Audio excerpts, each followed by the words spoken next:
Assalamualaikum warahmatullahi wabarakatuh.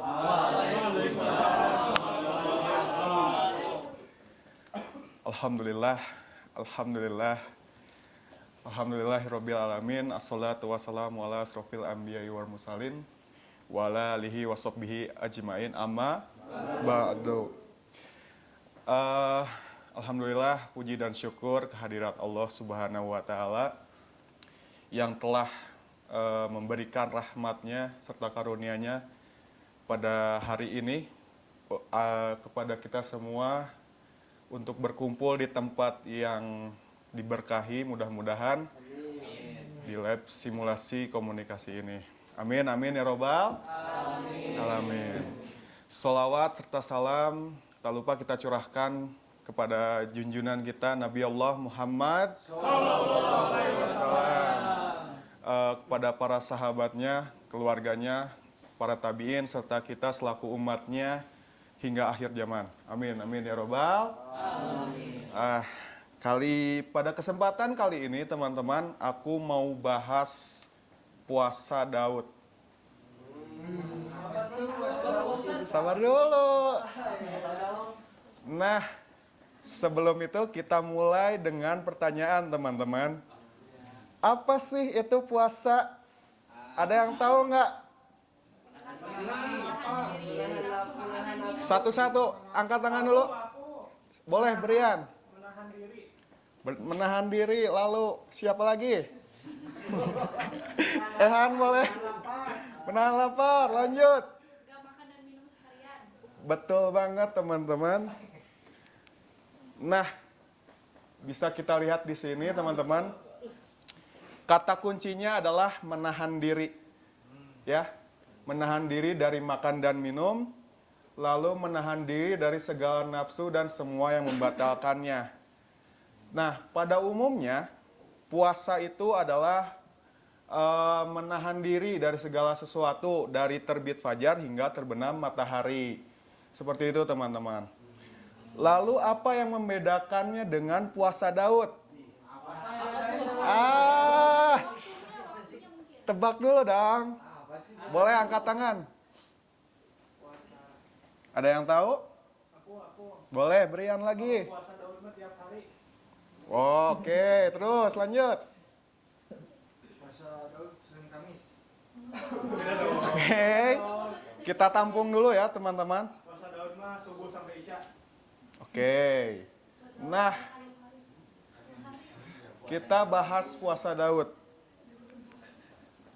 Nah, jadi puasa Daud itu puasa yang dilakukan dengan waktu yang selang-seling teman-teman. Jadi sehari puasa, sehari kita berbuka, seperti itu. Sehari puasa, sehari enggak. Nah, kayak gitu maksudnya. Iya. Nah, puasa Daud juga teman-teman termasuk ke puasa yang sunnah.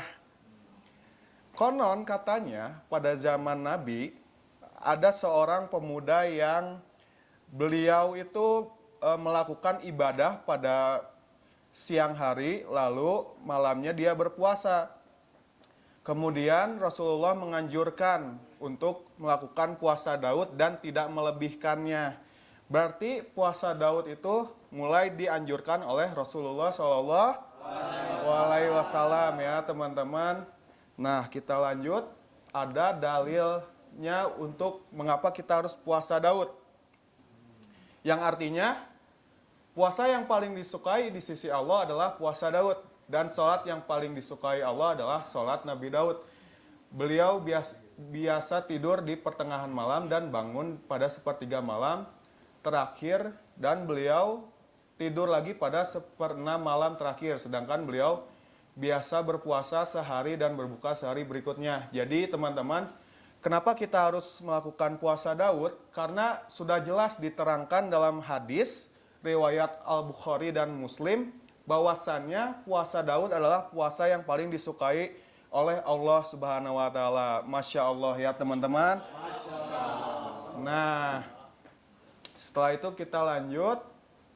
Nah, ini aku mau bahas manfaatnya setelah kita mengetahui bahwa puasa Daud adalah puasa yang disukai oleh Allah Subhanahu wa taala.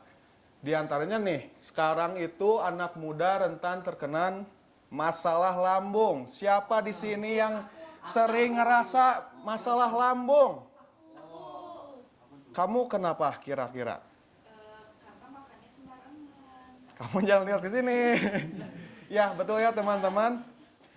Di antaranya adalah jajan sembarangan, telat makan, dan tidak menjaga makan, teman-teman. Nah, untuk itu maka kita harus tahu manfaat puasa Daud. Nah, ini teman-teman, manfaat puasa Daud.